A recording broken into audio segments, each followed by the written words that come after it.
our channel. This is the sixth part of chapter first, brick beats and bones. This is the last part of our video, new techniques and questions. अब जैसे जैसे हमने आगे की चीज़ों की खोज करी, अब हमें पता लगा क्या क्या नई नई तरकीबें वो यूज़ करा करते थे, और जैसे जैसे आगे का पता लगा बहुत सारे क्वेश्चन भी अराइज होने लगे।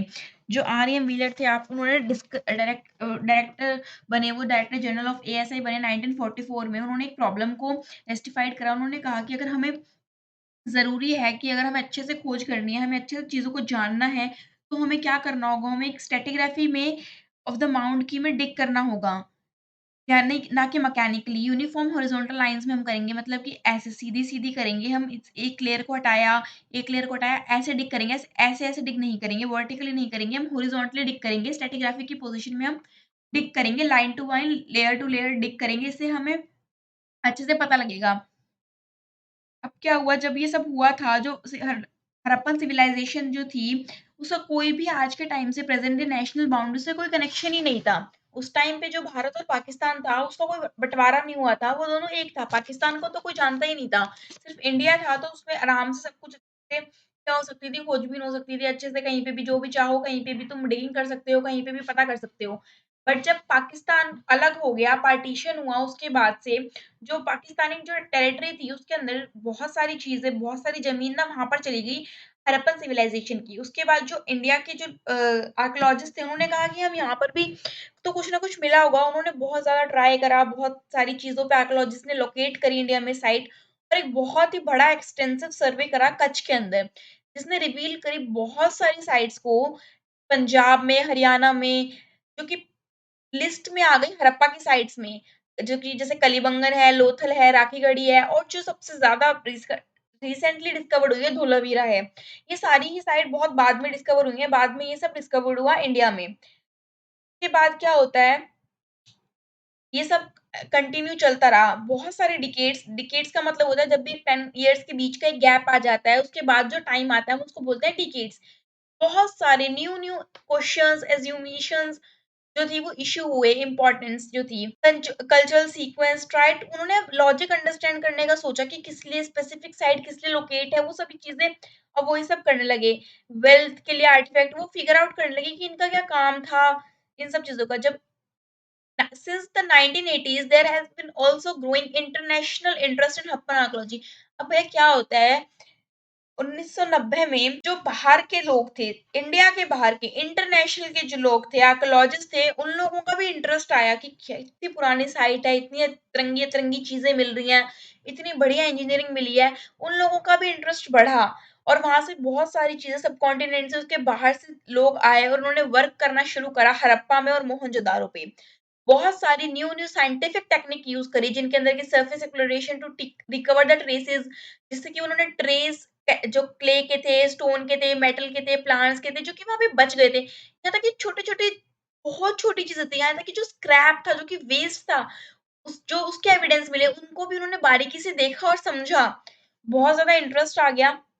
इसके बाद एक ये रिपोर्ट दी हुई है, जो कि Wheeler at Harappa, earlier archaeologist were often driven by a sense of adventure. इनको ज्यादातर ये एडवेंचर की सेंस से वाकिफ हुआ करते थे। इन्होंने क्या लिखा अपने एक्सपीरियंस में, इन्होंने एक्सपीरियंस शेयर करा है। इन्होंने लिखा है, एक बहुत ही गर्म दिन, मे night in 1944, that a 4 miles Tonga ride brought me as the newly appointed director general of the archaeological survey with my local Muslim officer। मतलब कि वो एक टोंगा राइड पे आए गर्म दिन में अपने मुस्लिम ऑफिसर्स के साथ, और जो वहां पर जहाँ पे वो रहे मूनलाइट में, वहां पे कुछ उनको आवाज भी आ रही थी जैकल वगैरह की, और उन्होंने ये सोचा कि वो ना सुबह 5:30 बजे उठेंगे और 7:30 बजे तक काम करेंगे, क्योंकि इतनी गर्मी थी, और 7:30 बजे के बाद तो और ज्यादा गर्मी हो जाएगी सुबह के, उसके बिना बाद काम करना बहुत मुश्किल हो जाएगा। उन्होंने जैसे ही वो काम करना शुरू करा, सुबह वो बिल्कुल पंचुअल 5:30 बजे वहां पहुंच गए। काम करना जैसे उन्होंने शुरू करा, 10 मिनट बाद उनको एक बहुत ही बड़ा सा माउंट दिखा। उसके बाद वो अपनी आंखें रगड़ने लगी, उनको विश्वास ही नहीं हो रहा था। 6 घंटे बाद काम करने के बाद, embarrassed staffs and I were still toiling with picking knives under the blazing sun। हम फिर भी एक बहुत कड़कड़ाती धूप में अपने चाकू लेके काम कर रहे थे। The Met साहब, I am afraid scenting a relentless pace। ये किसने लिखा है, ये कहाँ पर लिखा है? From R M Wheeler, my archaeological mission to India and Pakistan 1976। ये रिपोर्ट में लिखा है। अब प्रॉब्लम क्या आई है, एक नया टॉपिक है, 11 टॉपिक है चैप्टर फर्स्ट का, problem of piecing together the past. छोटी छोटी चीजें मिल गई, कुछ उसने ढूंढी, कुछ मैंने ढूंढी, कुछ किसी और ने ढूंढी, मैंने इन द सेंस कि किसी और ने ढूंढी, मैंने नहीं ढूंढी है। ठीक है, तो बहुत सारी चीजें हमारे सामने आई है, उन सबको एक साथ जोड़ना बहुत मुश्किल होता है, पास्ट का हमें एग्जैक्ट नहीं पता ना, तो हमें कुछ कुछ कहीं कहीं से मिला, उन सबको एक जोड़ना बहुत मुश्किल काम है। हड़प्पन जो स्क्रिप्ट है वो हमें बिल्कुल उसने हमारी हेल्प नहीं करी है एशियन सिविलाइजेशन को जानने में, क्योंकि जो हड़प्पा की जो स्क्रिप्ट है वो अभी भी अनडेसिफर्ड है, उसको हमें नहीं पता कि उन्होंने क्या लिखा है, वी डू नॉट नो। जो मटेरियल ऑब्टेन हुए जैसे कि पोएट्री, टूल्स, ऑर्नामेंट्स, कुछ घर की चीजें और बहुत सारी ऑर्गेनिक मटेरियल जैसे कि क्लोथ था, लेदर था, वुड थी, सीड्स, वो ज्यादा जनरली डिकम्पोज हो जाते हैं, मतलब कि टाइम के साथ होता है ना कि वो डिकम्पोज हो जाते हैं, स्पेशली इन ट्रॉपिकल रीजन जहाँ पे थोड़ा मॉइस्चर ज्यादा होता है। व्हाट सर्वाइव, क्या बचा, सिर्फ स्टोन, बर्न क्ले और कुछ टेराकोटा, मेटल्स एक्सेट्रा, ये सब चीजें बची। ये भी एक बहुत इंपॉर्टेंट चीज है, याद रखना, जो कि ब्रोकन चीजें हैं, यूजलेस हैं, वो साइड में फेंक दी जाती हैं, थ्रोन अवे की जाती हैं, constantly valuable artefact that are found in fact either lost in the past or onwards and never retired। ये भी जानना जरूरी है कि अपने पास बहुत वैल्यूएबल चीजें हों और बहुत सारी चीजें जो हैं वो लोस्ट हो गई हों या फिर वो होर्डेड में रखी गई हों, क्योंकि कभी कभी रिटायर्ड नहीं होती हैं। अगर कुछ अलग वर्ड में बोला जाए तो उन जो फाइंड्स थे उनको एक्सीडेंटल रेदर देन टिपिकल बोलते हैं। क्लासिफिकल फाइंड क्या होते हैं? Classifying finds 11.1 classifying finds. जब आर्टिफैक्ट रिकवर्ड हुए बिगिनिंग में आर्कोलॉजिकल एंटरप्राइज किया, archaeologist then classify their find. One simple principle of classification in terms of material, जैसे कि उन्होंने पहले तो शुरुआत में क्या करा, स्टोन को अलग अलग कर दिया कि सब स्टोन से बना हुआ है, क्ले का सामान है तो क्ले से कर दिया, मेटल का है तो मेटल से कर दिया, बोन का है तो बोन से कर दिया, आयरन का है तो आयरन से कर दिया, ऐसा उन्होंने करा शुरू में। बट सेकेंड टाइम उन्होंने क्या करा, वो और भी कॉम्प्लिकेटेड हो गया। अब ये जानना था कि इनका फंक्शन क्या है, भाई सामान तो मिल गया, इनका यूज क्या है। उन्होंने डिसाइड करा आज की चीजों से देखने का कि क्या जो आज जैसे कि कुछ ऑर्नामेंट जैसा है, कुछ मोती वगैरह मिल रहे हैं, तो यस आज मेरे हार में मोती हैं तो मैं कहूंगी ठीक है ये तो ऑर्नामेंट है। कुछ कप जैसा दिख रहा है तो मैं कहूंगी ये तो कप है, क्योंकि मेरा कप भी ऐसा सिमिलर। उन्होंने आज की चीजों से उनको कंपेयर करना शुरू कर दिया।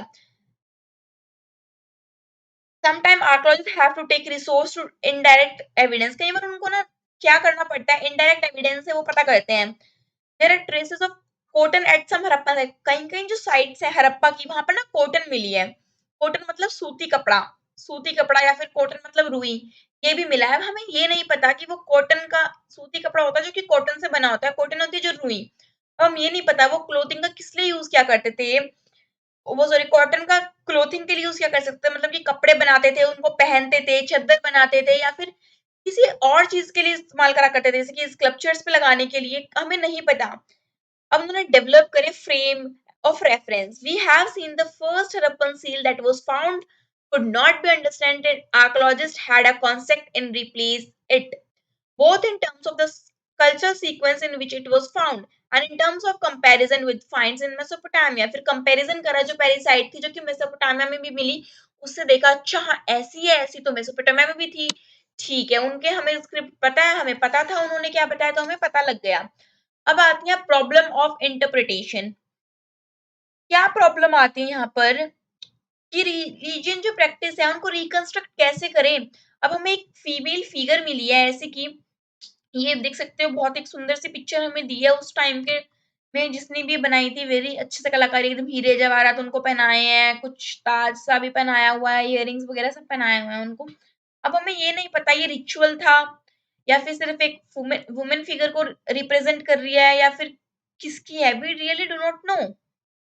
या फिर एक ये मदर गॉडेस है, वैसे तो हमें नहीं पता। तो हमने इनको ऐसे ऐसे ये मतलब बहुत मुश्किल हो गया। रेयर स्टोन से बनी है statue of man and almost standard posture seated with one hand on knee, such as priest king, जैसे कि प्रीस्ट किंग भी मिले थे। ग्रेट बाथ मिला, फायर अल्टर्स मिले जो कि कलीबंगन और लोथल में मिले हैं। अब हमें क्या पता है किस लिए, ये रिचुअल सिग्निफिकेंस है क्या इनका। अब इससे हम ना रिकंस्ट्रक्ट करते हैं रिलीजियस बिलीफ प्रैक्टिस को, एग्जामिन करते हैं सील को जो कि कुछ डिपिक्ट करते हैं रिचुअल सेंस, अदर विद कुछ कुछ सील्स में ना हमें प्लांट के मोटिफ मिले, प्लांट के साइन थे जो कि ये बताते हैं कि क्या वो मे बी वो प्लांट की भी पूजा करा देते थे, लेकिन दे वर्शिप नेचर, है ना, कितने बढ़िया लोग। एक वन हॉर्न्ड एनिमल की पिक्चर भी मिली जो कि यूनिकॉर्न था। अब हमें उसकी कोई हड्डियां तो नहीं मिली, वी डू नॉट नो कि वो एक सिर्फ इमेजिनेशन में उसकी पूजा करा करते थे या ऐसा कुछ हुआ करता था। और एक फिगर मिली जो कि क्रॉस लैग करके बैठे थे एक योगिक पोस्चर में, और कई बार वो सराउंडेड थे एनिमल्स के, जिनको क्या बोला गया, प्रोटोशिवा, in earlier form of the major deities in Hinduism. Beside क्लॉनिकल objects have been classified, जो कॉर्न की शेप के जो स्टोन्स थे ना उनको बोला गया लिंगास और लिंक्स, उनको ये बोला गया। देख सकते हैं यहाँ पे पिक्चर दी हुई है प्रोटोशिवा की, मतलब एक है जो कि इंसान है, एक यौगिक है।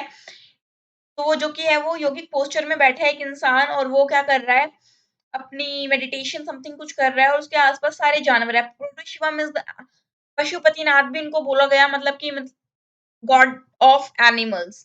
जो ऋग्वेद हमें मिलता है, और एक नेम मिला 1500 से लेके, जो अर्लीस्ट टेक्स्ट है ऋग्वेद में उसमें मिला 1500 टू 1000 बीसीई, नेम है रुद्र, जिसका की मतलब होता है शिवा।